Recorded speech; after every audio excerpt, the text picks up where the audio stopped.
Bakit ka pupunta sa Calabarzon? Dahil sa Calabarzon, bawat galaw ay may kwento. Pagsiyaw na nagpapakita ng ating sigla. Cavite, Pagluto na bumubuhay sa ating kultura. Laguna, Pag-arte na nagbibigay kulay sa ating kwento. Batangas, Paglikha ng sining na sumasalamin sa ating diwa.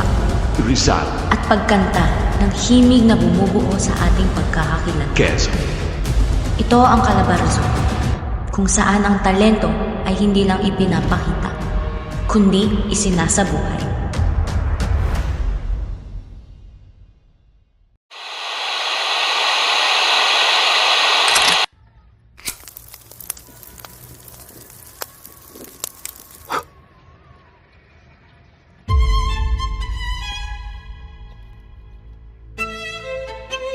Isang huling kahilingan. Hayaan mo ko harapin ang mga berdugo. Imposible. Kung gayon, kahit man lang iligtas ang aking ulo.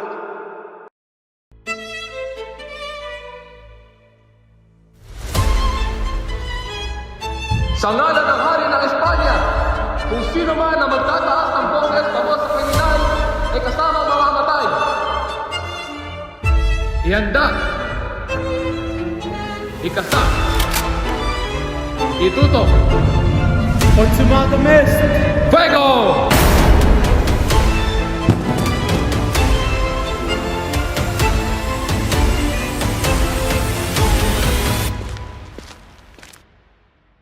Mercy shot. May makakasal si Paulita at Juanito. Reregaluhan ko sila ng lamparang ito. Punong-puno ng nitroglycerina. Dinamita?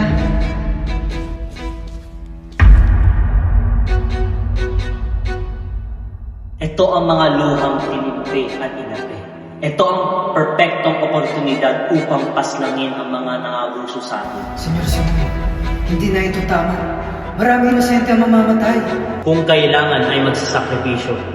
Nandun lahat ng mahalagang taong gobyerno at simbahan. Senyor, hindi na ito tama. Ano ang silbi ng tama o mali? Hindi sapat ang edukasyon. Hindi sapat ang protesta. Ang kailangan ay dugo.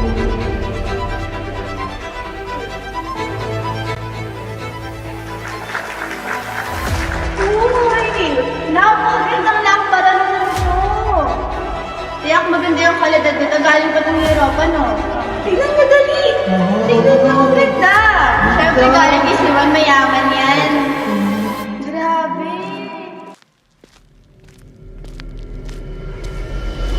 Senior Basilio, pwede ka bang makita si Paulita? Kaibigang Isagani, umalis ka na. Hindi Gusto ko lang po makita si Paulita. talaga pwede. Si Paulita lang po gusto ko makita sa loob. May sasabog na lampara. Hindi dahil ng Senyor Simon. Lampara? Talaga pwede. Paulita!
In a small, quiet place, many insects live. Ants, butterflies, beetles, and other tiny living species. There was a curious young grasshopper who was always asking questions. Why do ants work so hard? What lies beyond the meadow? Why do butterflies fly? the other insects see him differently. Some admire his curiosity, while others think he's foolish for not staying put and following the rules. One day, as the grasshopper gets older, he decides to leave the meadow, traveling to different places to learn about the world, bringing his journal to write down the things that he learned. Along the way, the grasshopper meets the wise old silk wolf, who tells him the story of a young wolf that flows close to the flame, the lesson that he learned. Sometimes, seeking knowledge and truth requires sacrifice. As he travels through the world, he meets a monarch butterfly. Along the way, the butterfly teaches him that some insects are independent. Some societies thrive in fairness, while others suffer in cruel rulers. As he travels more, he encounters a strong, disciplined ant who believes that only hard work and strict rules matter, while the grasshopper believes that knowledge and ideas that can bring him challenge too. The ant challenges him into a duel. However, the grasshopper suggests that they debate instead. As they argue, the other insects listen and learn. In the end, ant realizes that words can also be powerful as strength. The grasshopper travels to a grand kingdom where he meets intelligent and educated insects. He becomes inspired from what he learns. He then starts to write a book about the injustices that he witnessed from his countryside. As his book spreads from the insects, they start to realize the unfairness in other society. However, the powerful snake saw his book as a threat. He then began to watch him closely. The more the grasshopper learns, the more he realizes that knowledge should not be kept to oneself. It must be shared with others. When he returned to his old meadow, the grasshopper saw that his old meadow was in trouble. Ants and bees are suffering under the rule of a powerful snake. Grasshopper sees that his book opened the eyes of many, but it wasn't enough to bring real change. Then he started a second book with a stronger and a more serious message, hoping more of his fellow insects to inspire their hearts. Some of the insects believe in peaceful change, while others start thinking about being a rebellion. The powerful snake saw the grasshopper as a threat and decided to get rid of him. The powerful snake orders the birds to capture the grasshopper. Before he was captured, the grasshopper wrote his final poem about hope and sacrifice. The powerful snake orders the bird to eat the grasshopper and get rid of him for good.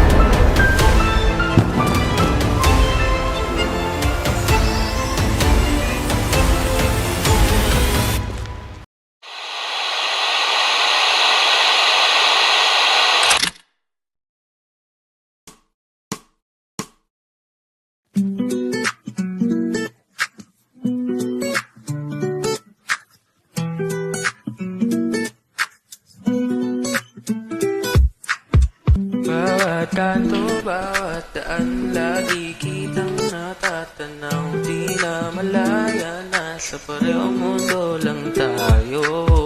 Parang hangin kong dumaan, hindi kita nasulyapan. Pero parang naramdaman ko ang presensya mo. Dati, anino lang abot tanaw, laging nandyan di matanaw. Ngayon, narito kagabot kamay sa Cavite, tayong tinagtagay. Ina, may tayo di nakikita, iti, naghana ng tadhana. Ngayon, walang pangadarama, sa Cavite, tayo magkasama.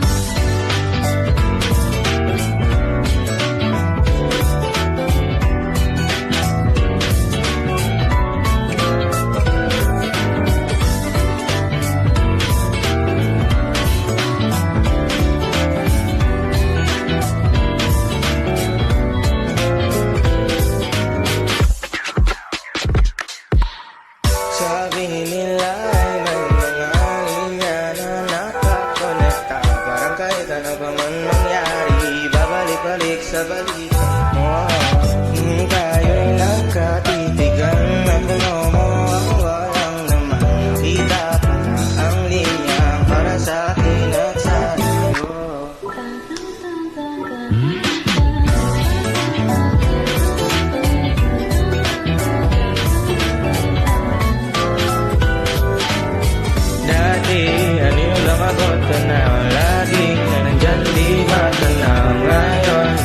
palabot kamay. Sa Cavite tayo pinagtaglay.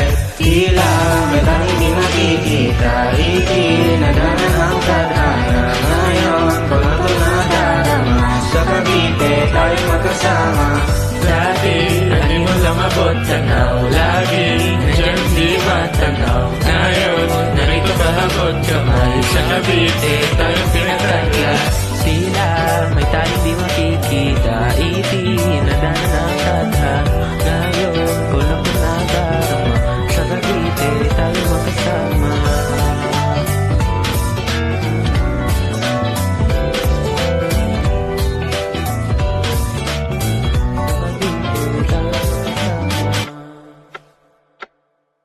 Ngayon hindi lang abot tanaw. Ngayon kasama araw-araw. Sa Cavite tayo pinagtagpo. Di na muli na siya yakap mo.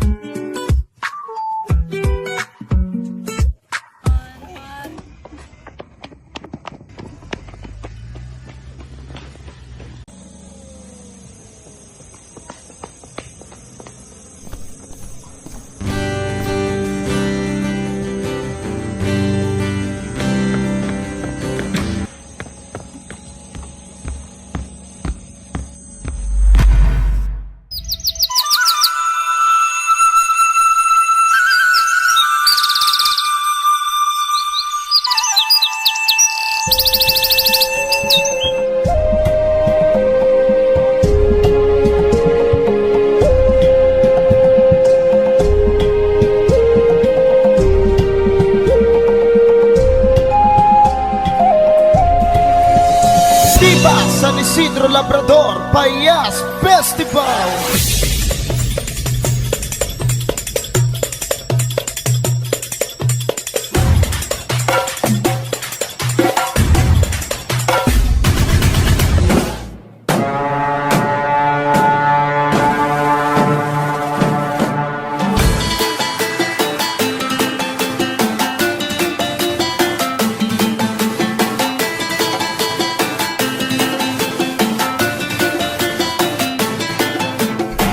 Payas Festival.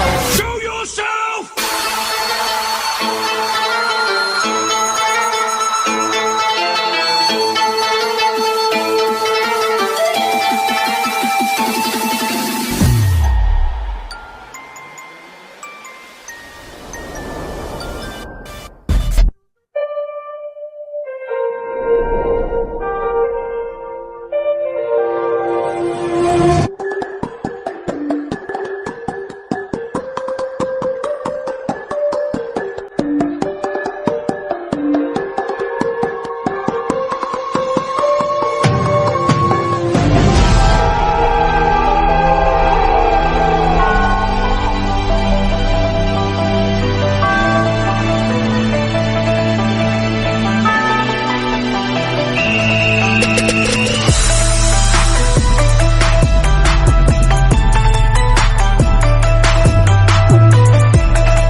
tanaw lagi Ikasa, itutok,